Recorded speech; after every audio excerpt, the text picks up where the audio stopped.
Namo Amitabha Buddha. Welcome to the channel, Seekers of Truth. Do you ever feel life is a relentless trap? You chase success, but a void remains? What if your most basic, daily choice, what you eat, is secretly steering the entire trajectory of your existence?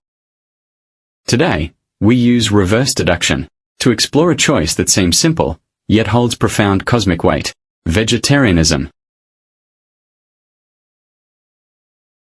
Look at your life. Is it defined by an endless chase? Chasing wealth, chasing status, chasing ephemeral peace? But stop. What if your plate holds more than mere sustenance? What if they carry a secret burden, the very fuel for the cycle of your rebirth and suffering? We journeyed from the Christian concept of agape, universal love, to the Buddhist principle of karuna, compassion. While Christianity champions, love thy neighbor as thyself, Buddhism transcends this, extending that love to all sentient life. Encapsulated in the Bodhisattva ideal, the suffering of all beings is my own. Their joy is my ultimate bliss. This is what we call the Buddha heart. Therefore, the first step in learning Buddhism, and reciting Amitabha Buddha's name, is to understand and internalize this Buddha heart. The most immediate, actionable, and accessible spiritual practice to enact this compassion is one simple choice: going plant-based. You might dismiss it. Vegetarianism? Just skipping meat? No big deal. Hear this. You are fundamentally mistaken. Today's burning question is, why choose plant-based? Hidden behind that choice are 4 absolutely stunning reasons you cannot afford to ignore. We are starting with the final reason, the most mind-blowing point of reverse deduction. Point 1. Prepare to have your view of reincarnation shattered. Are you consuming the flesh of your own past life parents? Terrifying, isn't it? But understand this. A vast portion of these catastrophic consequences stems directly from the choices we make at the dinner table. You might rationalize. I just ate the meat. The animal was killed. How does that implicate me? Wrong. Fundamentally wrong. What I am about to reveal will dismantle your worldview. The Buddha taught in the sutra, every male being has been my father, and every female being has been my mother. There is no life in which I have not received life from them. The implication? In this vast, ceaseless cycle of samsara, we have played the roles of mother, father, child, and sibling countless times. The piece of meat on your plate right now could literally be a relative from a former life. Ponder this. You cherish your current family. But have you considered that the flesh you consume once belonged to a being with a family, parents who loved it, and children it nurtured? Can you feel its agonizing suffering? Its profound resentment? Mencius urged, extend the reverence for your own elders to those of others. Extend the care for your own young to that of others.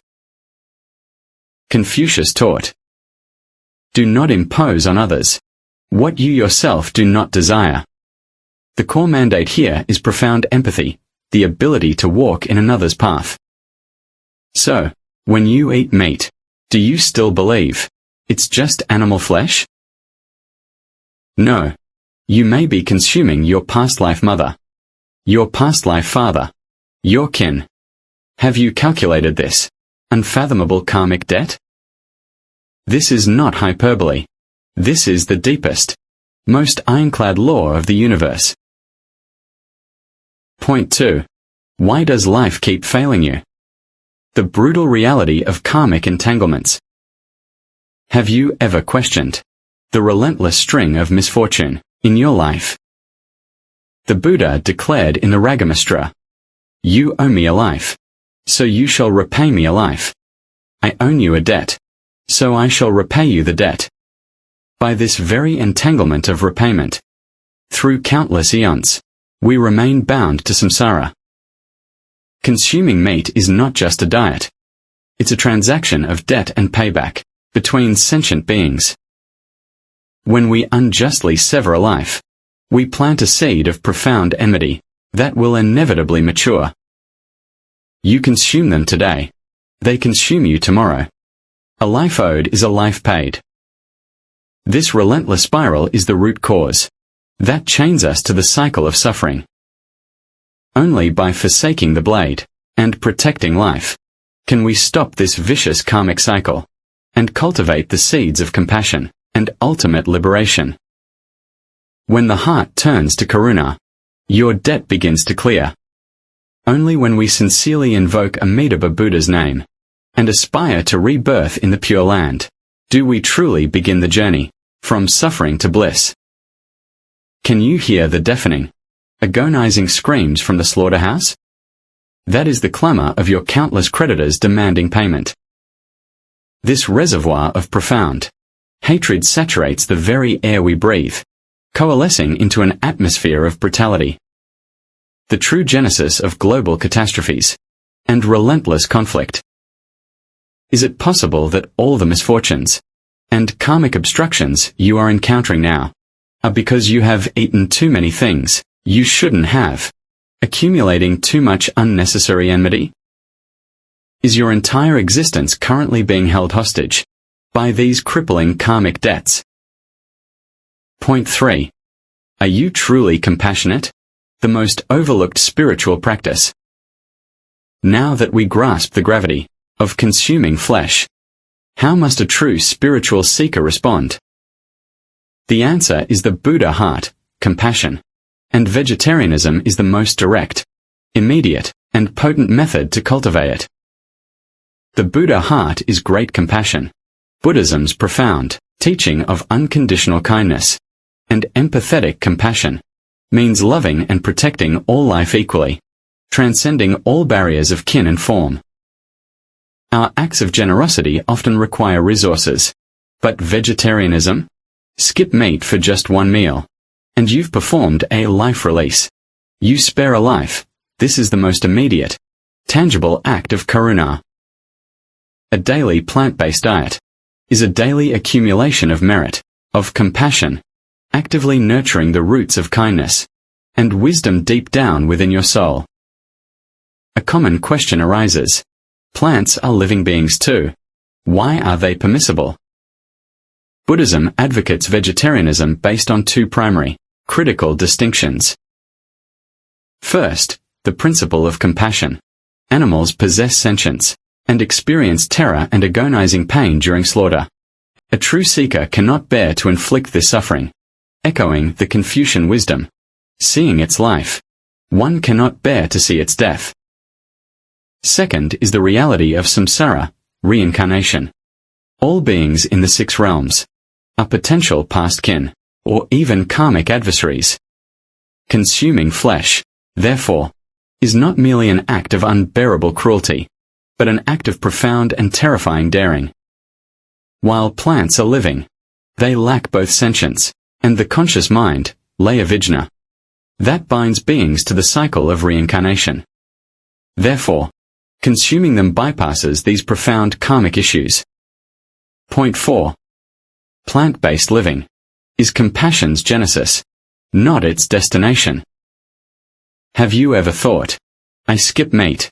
How come my temper is still volatile? Skipping meat is the start of protecting life and abandoning killing. But the true escalation lies in the Pure Land maxim. In all things, be considerate to others, willingly forfeit personal gain, and hold no grudges. We are programmed to self-prioritize, living by the egoic mantra, every man for himself. But the spiritual practitioner must reverse this fundamental programming. Reflect, can you surrender your volatile emotions in a group setting, responding to others with genuine toleration and gentleness? When personal gain is on the table, are you willing to accept a loss and truly let go of the matter? Now, plant-based living ignited your compassion for animals. But what about the humans around you? Can you extend this compassion to family, friends, and even those individuals who cause you discomfort? This is the true embodiment of the Buddha heart and the definitive practice of the Bodhisattva path. The final destination. Amitabha's unconditional deliverance.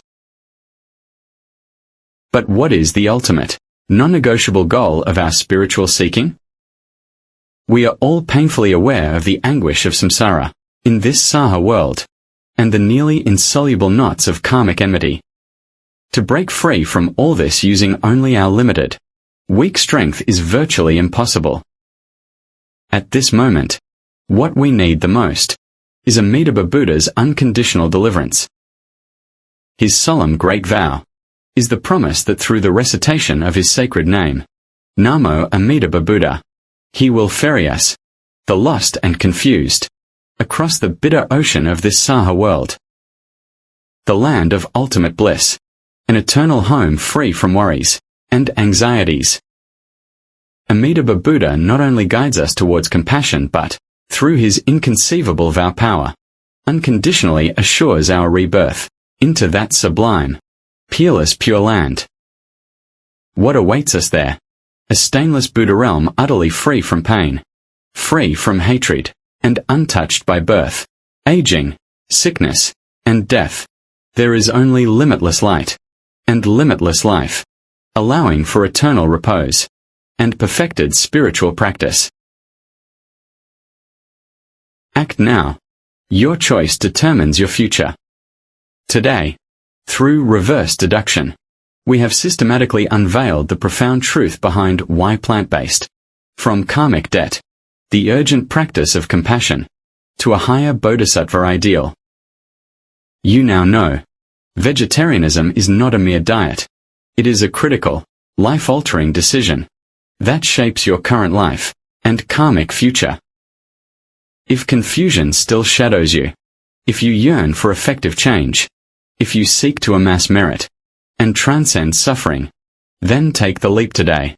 Start with plant-based living. Begin with one meal. Commit to 1 week. Let this single act of compassion become the most potent force reshaping your life.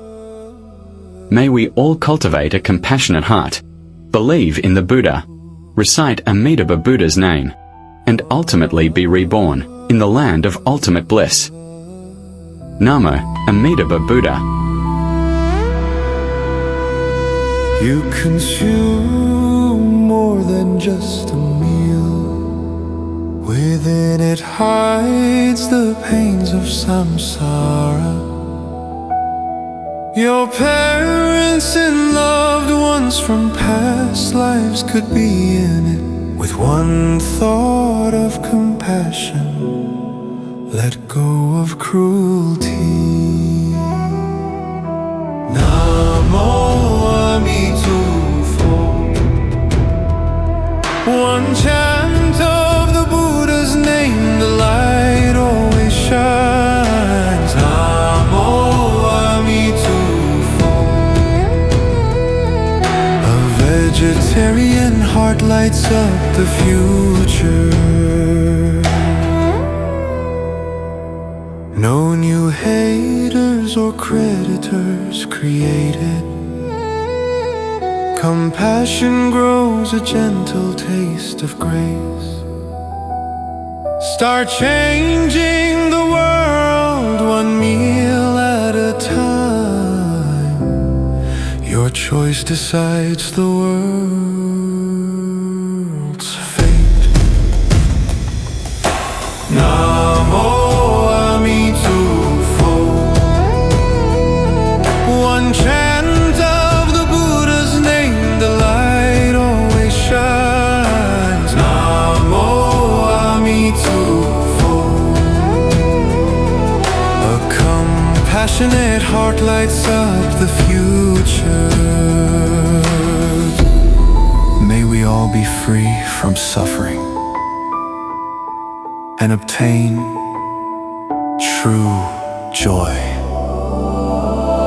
Have faith in Amitabha Buddha and chant his name. so be reborn in the Pure Land. Namu Amitabha. Namu Amitabha.